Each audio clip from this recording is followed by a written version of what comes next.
Numerical analysis में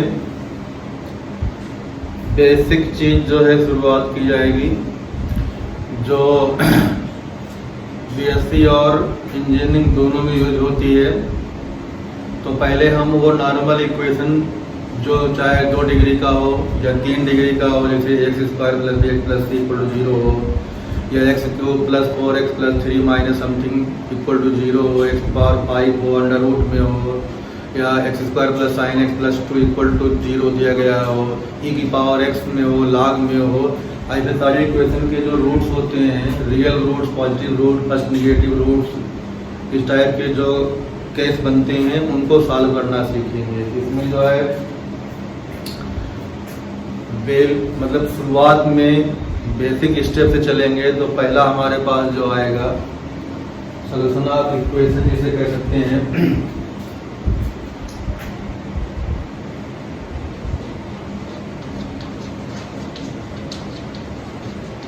solution of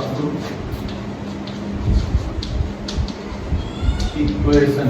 तो ये हमारे पास जो है इक्वेशन जो मिलेगी वो अलजेब्रिक इक्वेशन भी हो सकती है। अलजेब्रिक इक्वेशन में जो है trigonometrical term, logarithmic term, exponential term या इनवर्स भी इंक्लूड हो जाएंगे। तो सारे और जब इंक्लूड हो जाएंगे तो ट्रांसेंडेंटल इक्वेशन हो जाएगी, अलजेब्रिक इक्वेशन हो जाएगी। दोनों हमें सॉल्व करना होगा। अब सबसे पहले हमारे पास जो नंबर 1 बेसिक मेथड है उसे हम लोग कहते हैं बाइसेक्शन मेथड।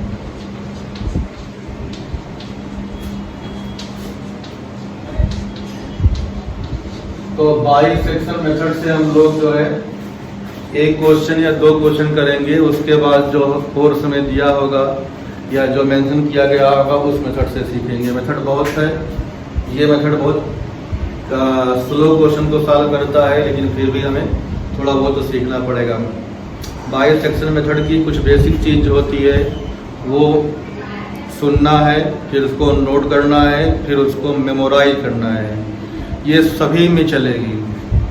और जिन चीज़ों को अगर नहीं समझ पाएंगे तो आगे हम लोग जो है प्रॉपर आंसर नहीं निकाल पाएंगे। और इस टॉपिक में या इसमें पॉइंट के 3 प्लेस, पॉइंट के 4 प्लेस या 5 प्लेस तक में आंसर निकालना होता है। कैलकुलेटर की ज़रूरत पड़ती है, कैलकुलेटर प्रोवाइड किया जाता है, इसलिए थोड़ा भी आगे पीछे हुआ तो नंबर कम हो जाते हैं।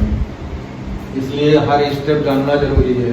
तो सबसे पहले हमारे पास बाइसेक्शन मेथड का जो है कुछ रूल है वो देखते हैं।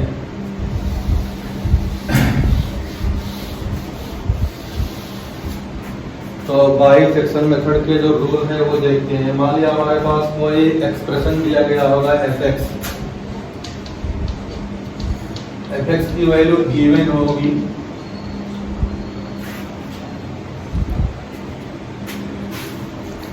अब इस fx में हमारे पास जो है सिंपल अलजेब्रिक फंक्शन अगर मान लिया दिया गया है, तो अलजेब्रिक फंक्शन जो होगा उसमें हम x की वैल्यू होल नंबर में 1 2 3 4 इस तरह से या पॉइंट में डालते हैं। तो शुरुआत में हम लोग जो है होल नंबर लेते हैं और कोशिश करते हैं पॉजिटिव लेने के लिए। कभी कभी हमें निगेटिव भी लेना पड़ेगा, लेकिन कोर्स हमारे निगेटिव नहीं होगा। यहाँ बीएससी इंजीनियरिंग के कंपटीशन में आता है। तो शुरुआत में हम लोग जो है छोटी वैल्यू लेंगे, फिर उससे बड़ी लेंगे, फिर उससे थोड़ी और बड़ी लेंगे। तो हमें क्या देखना होता है, साइन देखना होता है एफएक्स का, कब पॉजिटिव हुआ कब निगेटिव हुआ, पॉजिटिव पॉजिटिव पॉजिटिव कब निगेटिव, निगेटिव निगेटिव कब positive. Just positive just negative होने वाले केस को हमें पकड़ना होता है। जैसे मान लिया हमने लिया f1 की वैल्यू निकाली तो f1 की वैल्यू आ गई 0, f2 की वैल्यू निकाली तो आ गई पॉजिटिव, f3 की वैल्यू निकाली फिर पॉजिटिव आ गई, फिर f4 की वैल्यू निकाली तो हमारे पास निगेटिव आ गई। हम कहना मतलब चाह रहे हैं कि अगर हम लोग f1 किसी की वैल्यू निकाल रहे हैं तो ये हमारे पास मान लिया पॉजिटिव आ गई। इस तरह से f2 निकालेंगे तो इसकी भी वैल्यू पॉजिटिव आएगी। पॉलिनोमियल फंक्शन की तरह सॉल्व करोगे, जो fx दिया होगा x के प्लेस पे एक बार 1 रखोगे तो उसका कुछ न्यूमेरिकल वैल्यू आएगी ना। तो वो वैल्यू यहाँ पे हमें कितनी आई ये मतलब नहीं है, मतलब सिर्फ क्या है प्लस आई। फिर मान लिया उसी x के प्लेस पे 2 रखेंगे फिर पॉजिटिव आ जाएगी। इसी तरह से बाई चांस अगले f3 जैसी वैल्यू रखी हमने x बराबर 3 ये निगेटिव आ गया, तो हमें ये वाली वैल्यू नहीं लेना है, हमें ये और ये देखना है। ठीक, जैसे साइन बदले उसको वैल्यू को हमें क्या करना है, पिक कर लेना है। अगर इसी का रिवर्स भी हो सकता है, इसी की जो है इसे मान सकते हैं, जैसे F1 की वैल्यू बाई चांस निगेटिव आ गई, F2 की वैल्यू जो है ये भी निगेटिव आ गई, F3 की वैल्यू ये भी निगेटिव आ गई, तो F4 की वैल्यू सपोज किया कि ये पॉजिटिव आ गई। तो अब इस केस में ये और ये नहीं लिया जाएगा, इन दो वैल्यू को हम पिक करेंगे। इन दो वैल्यू को जब पिक करेंगे तो पिक करने में क्या पिक करना है, हमें पिक करना है ये वाला 3 और ये वाला 4। इसमें लोअर वैल्यू को A कहेंगे और बिगर वैल्यू को B कहेंगे। इस केस में हमारे पास A की वैल्यू 3 और B की वैल्यू 4 हो जाएगी। बाइसेक्शन मेथड में A और B ढूंढना थोड़ा सा टिपिकल है, यही मिल जाता है तो क्वेश्चन जो है कैलकुलेशन से करके, कैलकुलेटर से सॉल्व करके हम लोग आगे प्रोसीड कर लेते हैं। इस केस में A और B ये हो गया। अच्छा, इस केस में A और B कहाँ आएगा, A की वैल्यू कौन सी होगी, 2 वाली, और B की वैल्यू कौन सी होगी, 3 वाली होगी। तो सिलेक्शन ऑफ AB कहाँ से निकलता है, fx वाले दिए गए फंक्शन में x की वैल्यू रखने के बाद जो पॉजिटिव निगेटिव नेचर आता है, जैसे नेचर बदलता है तो उसमें हम लोग A और B सेलेक्ट कर लेते हैं। तो अगर इतनी चीजें समझ में आई तो हम आगे देखते हैं। अब A और B का काम क्या है,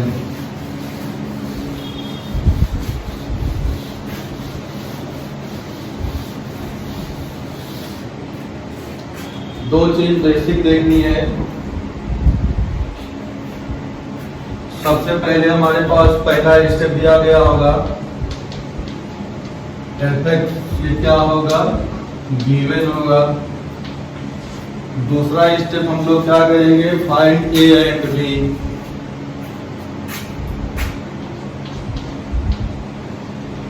फाइंड A एंड B। कभी कभी A और B भी गिवन रहता है, समटाइम्स ये गिवन होगा, sometimes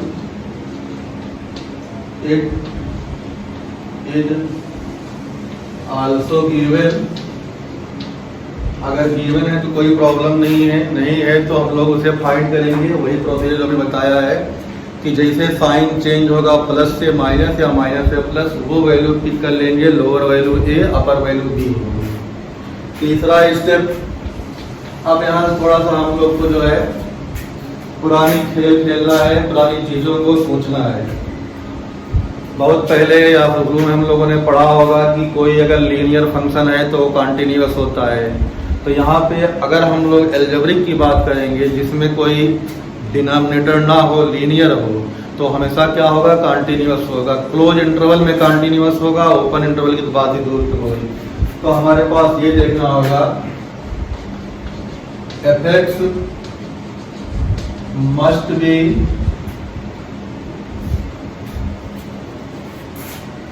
fx की वैल्यू जो है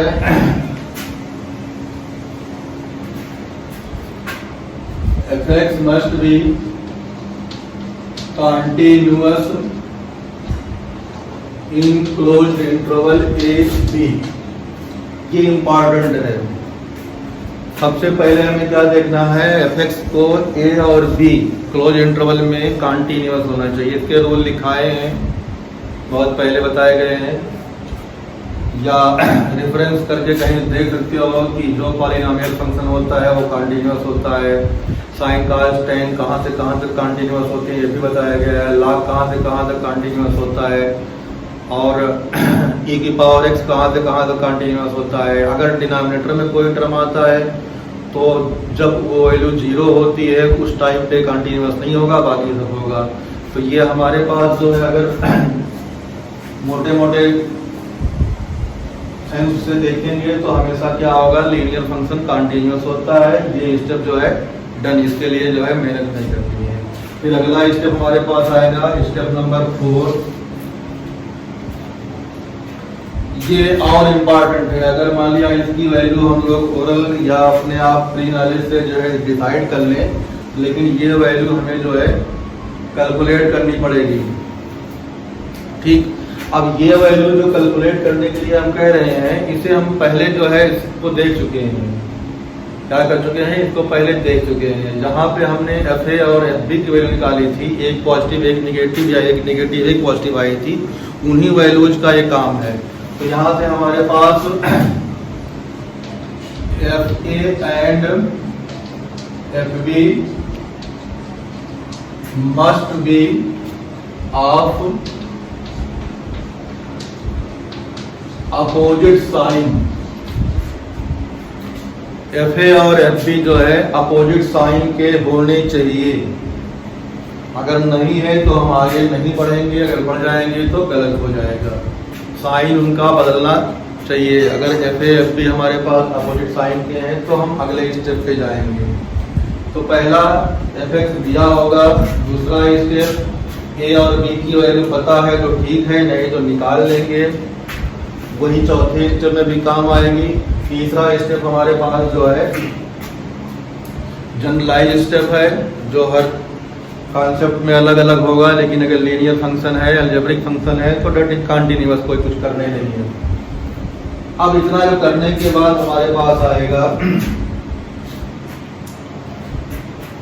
एक जो है जो रूट्स होता है, उसे हम लोग रूट के नाम जो होंगे, तो किसी भी इक्वेशन के तमाम रूट निकल सकते हैं। तो अगर मान लीजिए जैसे जो है 2 डिग्री का इक्वेशन है तो उसके 2 रूट हम लोगों ने माने थे, 2 रूट होते हैं। 3 डिग्री के इक्वेशन हो गए उसके 3 रूट होते हैं। 4 डिग्री के इक्वेशन हो गए उसके 4 रूट होते हैं। मैक्सिमम और मिनिमम जो है कुछ भी हो सकता है। तो ये चीज़ जो चलती रहेगी, तो इसी चीज़ को हमें आगे बढ़ाना है। तो हमारे पास ऐसी इक्वेशन जिनके फैक्टर करना इजी है और डायरेक्ट आंसर निकल जा रहा है, वो तो पहले हम लोगों ने पढ़ा है, ठीक। जिनमें पॉइंट के रूट आते हैं या पॉइंट के 5 प्लेस 10 प्लेस 12 प्लेस तक वैल्यू जाती है, तो मोर करेक्ट वैल्यू कैलकुलेट करने के लिए ये टॉपिक जो है इंट्रोड्यूस हुई है। अब कोई कहे कि हमारे पास x square minus 5x plus 6 equal to 0, इसके रूट निकालने हैं, तो इसके रूट निकालने के लिए इस इक्वेशन की जरूरत हमें नहीं है, ठीक। ये तो हम लोग कर चुके हैं, इसका फैक्टर करके रूट निकाल लेंगे। हमें उस इक्वेशन के रूट निकालने हैं जो पॉइंट में आते हैं और मोर करेक्ट निकालने हैं। तो इसलिए हमें जो है इसके 2 रूट होंगे, ठीक, लेकिन हमें यहाँ पे नंबर ऑफ रूट नहीं देखना है। एक रूट निकालना है, वो भी मोर करेक्ट निकालना है, और किसके किसके बीच निकालना है उस पर कंसंट्रेट करना है। तो मान लिया हमारे पास जो रूट आएगा, उस रूट की शुरुआत जो हम लोग करेंगे, उस रूट की शुरुआत हम लोग करेंगे यहाँ से। पहला जो है जो पॉसिबल अप्रॉक्सीमेट रूट होगा उसका नाम देंगे x0। अब x0 जो है किसी ने कह दिया रेंडमली कि इसका जो है शायद सोल्यूशन कितना हो। अब इतना हो सही है या गलत है ये नहीं देखना है। अब इतना होगा तो किसी दूसरे के हिसाब से उसका सोल्यूशन जो है और करेक्ट हो जाएगा x1, किसी और के नजरिए से उसी का आंसर x2 और करेक्ट हो जाएगा। फिर और जो है x3 होगा डैश डैश xn, तो x12 x15 और x20, तो हम लोग को 20 स्टेप तक बढ़ना होता है। तो इसके लिए टेबल की जरूरत पड़ेगी। टेबल अभी पहले एक दो लेक्चर में नहीं बनाएंगे, तो शुरुआत में यहाँ हम 4 5 या 3 4 तक ही करेंगे, आगे नहीं बढ़ेंगे। आगे दूसरे मेथड से बढ़ेंगे। इस मेथड से कॉम्प्लिकेशन बहुत ज़्यादा हो जाता है, बहुत स्लो है, बहुत ज़्यादा स्टेप होते हैं, इसलिए हम लोग इससे इस मेथड से बाइसेक्शन मेथड से बहुत जाएंगे, x4 तक जाएंगे। x0 x1 x2 x3 x4 x5 x6 x7 धीरे धीरे x20 और आगे भी आ सकता है। तो जैसे जैसे हम लोग आगे बढ़ेंगे मोर वैल्यू आएगी। एक स्टेप हमारे पास ये आता है कि जब 2 वैल्यू की 2 रूट्स के बीच का डिफरेंस ऑलमोस्ट 0 या नेग्लिजिबल हो जाता है, तो हम लोग मान लेते हैं दिए गए इक्वेशन के इस रेंज में सबसे जो है एक्यूरेट जो आंसर आएगा वो ये होगा, ठीक। ये भी वहीं आसपास होगा, ये भी वहीं आसपास होगा, लेकिन जितने आगे बढ़ते जाएंगे वो मोर करेक्ट होगा, उसे ही ढूंढना होता है। तो शुरुआती स्टेप में हमें क्या करना होगा, बाइसेक्शन मेथड में ये 4 स्टेप ढूंढ लेने होंगे। एफ एक्स दिया होगा एक्स के प्लेस पे कुछ वैल्यू डालेंगे, अगर बताई नहीं गई है जो छोटी वैल्यू होगी उसे ए कहेंगे, बड़ी वैल्यू को बी कहेंगे। कंडीशन ये है कि एक बार प्लस आए, दूसरी बार माइनस आए, या पहली बार माइनस आया दूसरी बार प्लस आए। साइन कन्वर्जन एक दूसरी वैल्यूज में होना मस्ट है। साइन बदलेगा तभी हम लोग उसे ए और बी मानेंगे। उस ए बी को मानने के बाद हमें पहले इसे निकालना पड़ेगा, फिर आगे का प्रोसीजर जो है स्टेप वाइज चलेगा। तो अब हमारे पास यहाँ तक हो गया, तो अब है x0 क्या होता है वो ढूंढेंगे। तो बाई सेक्शन मेथड जिस तरह से नाम इसका है उसी तरह से इसका जो है रूल होगा। तो इक्वली जो है ए और बी पे x0 डिपेंड करता है। किस पे? ए और बी पे x0 जो डिपेंड करेगा। तो x0 की वैल्यू निकालने के लिए सबसे पहले ए और बी को हम लोग देखेंगे। तो हमारे पास अगला स्टेप आएगा, तो वेयर x0 इक्वल टू होगा a प्लस बी बाई 2। अब यहाँ पे हमारे कोर्स में ए और बी की वैल्यू नेगेटिव नहीं लेनी है, तो हमेशा ए और बी की वैल्यू पॉजिटिव ही होगी। आगे किसी किताब में दे सकता है नेगेटिव होता है, ऐसा नहीं कि नहीं होता है। तो हमें यहाँ पॉजिटिव पे कंसंट्रेट करना है। ए बी की जो न्यूमेरिकल वैल्यू होगी पॉजिटिव ही ली जाएगी, या हमेशा न्यूमेरिकल वैल्यू जो होती है पॉजिटिव होना जरूरी नहीं है। तो जो वैल्यू होगी वो रख के दोनों को ऐड करके बाई 2 करेंगे, वो वैल्यू आएगी x0। इतना तो बड़ा सही है, x0 निकल आया। अब इसी x0 को आगे हमें जो है कई स्टेप्स में देखना होगा। तो अब जब x0 हम लोग निकाल लेंगे, अब हम ऊपर की चीज जो है हटा रहे हैं, क्योंकि ऊपर कुछ चीजें हमें लिखनी है जिससे हमें बार बार उसकी जरूरत पड़ेगी। तो ये चीज जो है पहले स्टेप, दूसरे स्टेप, तीसरे स्टेप, चौथे स्टेप तक का चीज जो है हमें जो है इसको हटाना है।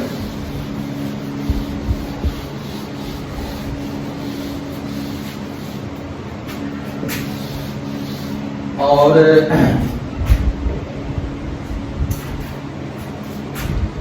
ये fx पता होगा और x0 की वैल्यू होगी a plus B by 2। A B कहाँ से कूद के आया, कहाँ से हमने निकाला, ये डिस्कस कर लिया है। पीछे जो है देखना है, उसको समझना है, किताब से पढ़ना है। तो ए बी पता हो गया है, x0 निकलता है a प्लस बी बाई 2। अब अगर कहीं हमारे पास इफ fx0 इक्वल टू 0,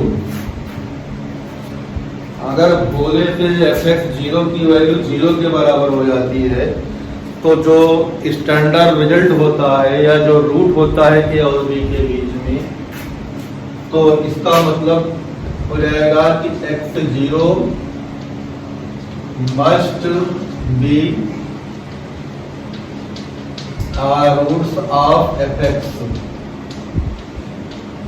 तो ये हो जाता है अगर हमारे पास इस तरह से एक केस जो है वैलिड हुआ। कभी कभी जो है ये केस आ जाता है, लेकिन रेयरली आएगा। तो f0 इक्वल टू 0 बहुत कम आएगा। अगर हो गया तो हमारे पास जो है x0 जो आया है a प्लस बी बाई 2, वो गिवन इक्वेशन का एक रूट होगा। हमारी कहानी खत्म, क्वेश्चन जो है यहाँ पे सॉल्व। लेकिन अगर ऐसा नहीं हुआ तो इफ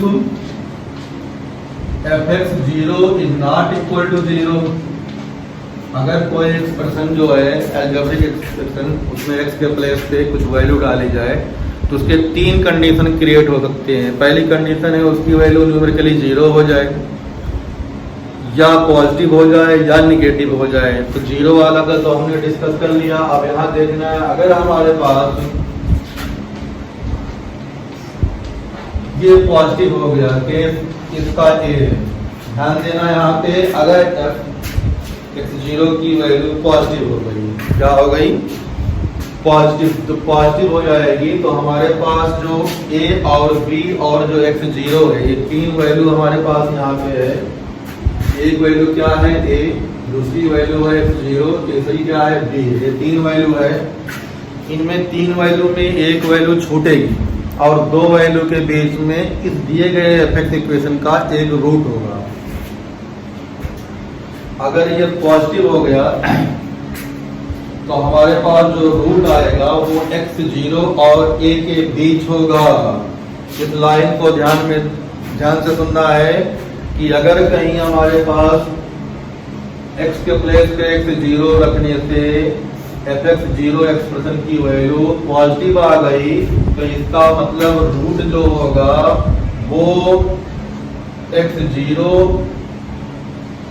a और x0 के बीच लाई करेगा। Root lie between a and x0। तो इसको पूरा लैंग्वेज में लिख दें, इंप्लाइज पहला कंक्लूजन निकलेगा roots of equation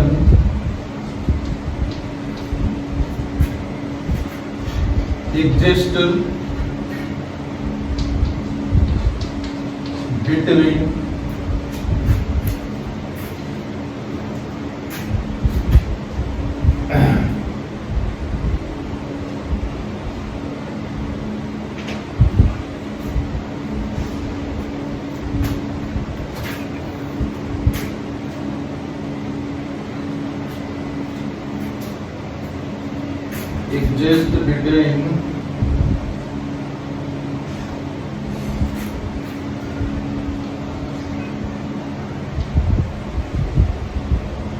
a and x0।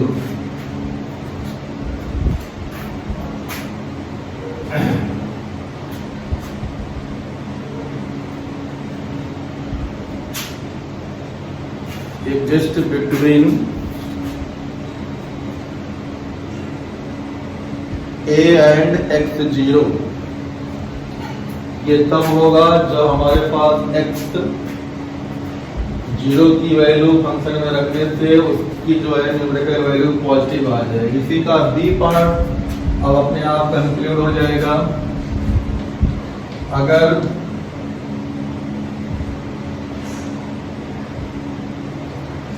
f of x0 की वैल्यू लेस देन 0 आ जाएगी तो roots lies between x0 and b। या तो हमारे पास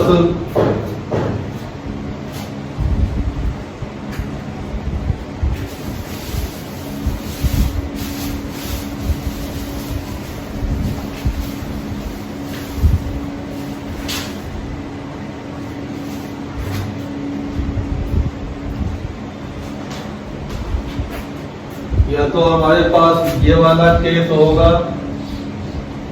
या तो ये वाला केस होगा। अगर हमारे पास fx0 की वैल्यू पॉजिटिव आई तो रूट्स a और x0 के बीच लाई करेंगे। अगर उसकी वैल्यू नेगेटिव आई तो रूट्स x0 और b के बीच लाई करेंगे। अब यहाँ से खेल शुरू हो रहा है। जो खेल शुरू होगा वो रिपीटेशन का है। बार बार यही स्टेप क्या करना होगा, रिपीट करना होगा। तो जब रिपीट करने होगा तो हमारे पास जो है एक पार्ट यहाँ क्वेश्चन का जो है एक स्टेप खत्म हुआ। हम कहाँ तक गए, x0 तक चले गए। अब हम लोग x1 के लिए जाएंगे। तो जब x1 के लिए जाएंगे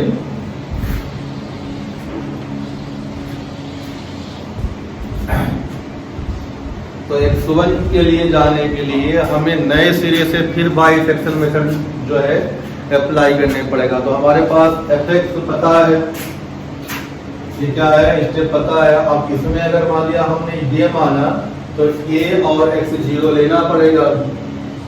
तो ये क्या हो जाएगा, कट जाएगा। तो जो वैल्यू हमने ली है इसमें लोअर वैल्यू जो हो जाएगी वो a हो जाएगी, जो अपर आएगी वो हो जाएगी b। ध्यान देना, जो हमने हटाया है उसको छोड़ के दो वैल्यू जो ली जाएगी दोनों केस किसी एक केस से, तो उसमें छोटी वैल्यू a और बड़ी वैल्यू b होगी। तो यहाँ से लोअर वैल्यू ए और अपर वैल्यू को हम लोग बी मान लेंगे। फिर जैसे ए और बी का सिलेक्शन हमारे पास हो जाएगा, वापस हम x0 के प्लेस पे पहुंच जाएंगे। बस वो x0 की वैल्यू x1 हो जाएगी। क्या हो जाएगी? x1 हो जाएगी। तो अब हमारे पास x1 की वैल्यू क्या होगी? नया जो हमने a और b माना है, इसे थोड़ी देर के लिए हम a1 और b1 मान लेंगे। तो थोड़ा सा एजम्पशन a1 b1 करने से आगे क्वेश्चन जो है स्टेप वाइज इजी हो जाएगा। तो अब हमारे पास यहाँ पे x1 की जो वैल्यू आएगी वो हो जाएगी a1 प्लस b1/2। अब ये जो वैल्यू आएगी, इस वैल्यू का नाम क्या है? x1 है। इसके बाद तुरंत हमारा वही काम होगा, इस x1 को कहाँ रखेंगे? fx में।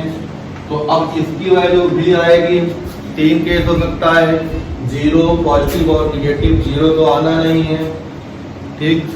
अब 0 नहीं आएगा तो अगर ये हमारे पास प्लस आ गया, क्या आ गया? तो प्लस आ गया तो फिर वही चीज होगी। प्लस आने पे रूट्स हमारे पास क्या होते हैं? प्लस आने पे रूट्स जो हमारे पास a और x0 के बराबर होंगे। तो यहाँ पे जो वैल्यू होती है, यहाँ पे देखो क्या हो जाएगा। जब ये केस लेंगे तो हमारे पास 3 वैल्यू मिलेगी। पहली मिलेगी a1, दूसरी मिलेगी x1 और फिर क्या मिलेगी? b1 मिलेगी। तो जो रूट्स हमारे पास होगा वो कहाँ लाई करेगा? a1 और x1 के बीच लाई करेगा। अगर ये केस हुआ तो क्या मतलब क्या मिलेगा यहाँ पे? ये हमारे पास जो चीजें हैं, तो इम्प्लाइड रूट्स लाई बिटवीन, इसमें पॉजिटिव होने पे कहाँ है? a और x0, तो a1 x1 हो जाएगा यहाँ पे a1 एंड x1। अब नेगेटिव वाला लिखने से क्वेश्चन जो है खाली लेंदी होगा और समझना थोड़ा सा मतलब कहीं स्टेप पढ़ना पड़ता है। तो अपने आप जो है अगर ये नेगेटिव हुआ तब भी यही 3 वैल्यू होगी, रूट इन दोनों के बीच लाई करेगा। तो हम नहीं लिख रहे हैं। अगर इसकी वैल्यू हमारे पास निगेटिव हुई तो रूट जो है लाई करेगा कहाँ? बिटवीन, यहाँ पे हो जाएगा x1 और b1। अब जो लोअर वैल्यू होगी वो a1 के प्लेस पे a2 हो जाएगी। क्या होगी? यहाँ पे फिर पहुंचे, जो लोअर वैल्यू होगी वो आप क्या कहलाएगी? ये जो वैल्यू हम लेंगे a1 x1 या b1 x1, उनमें जो लोअर होगी उसे a2 मानेंगे और जो अपर होगी उसे क्या मानेंगे? b2। फिर इसके प्लेस पे x1 के प्लेस पे क्या होगा? x2 होगा। क्या होगा? x2 होगा। उस x2 को निकालने के लिए यहाँ पे क्या करेंगे? a2 प्लस b2 अपॉन 2 करेंगे। फिर जो निकालेंगे वो पॉजिटिव निगेटिव आएगा। फिर उसके लिए फिर रूट्स जो है कहाँ लाई करेंगे? यही स्टेप रिपीट करेंगे। तो इस तरह से हमारे पास जो है 4-5 स्टेप में x4 x5 तक पहुंचेंगे। वो उसका मोर प्रॉपर या मोर एक्यूरेट रूट होगा बिटवीन दिए गए नंबर के बीच, ठीक। तो अब जो है इसको यहाँ तक समझना है, इसको 1-2 बार समझ के फिर इसके ऊपर क्वेश्चन करना है। क्वेश्चन अगले लेक्चर बताते हैं।